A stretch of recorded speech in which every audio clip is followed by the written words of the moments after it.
La cérémonie d'ouverture des travaux de cette 43e session ordinaire du Conseil exécutif de l'Union africaine a été marquée par l'allocution de bienvenue du chef de la diplomatie du Kenya,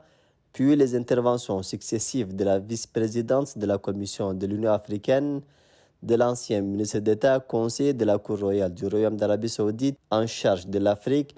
et le mot d'ouverture du ministre des Affaires étrangères et de la coopération internationale de l'Union des Comores et président du Conseil exécutif.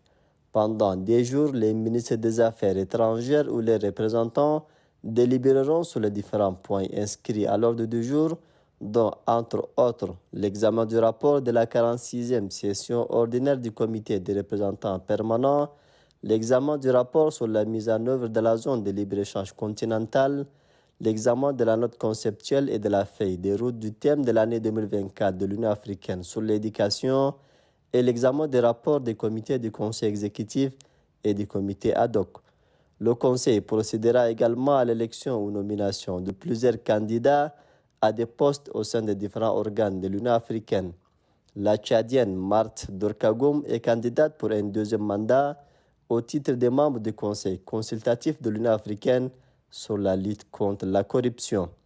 Le chef de la diplomatie tchadienne, l'ambassadeur Momassala Nadif, participe à ces travaux de la 43e session ordinaire du Conseil exécutif de l'Union africaine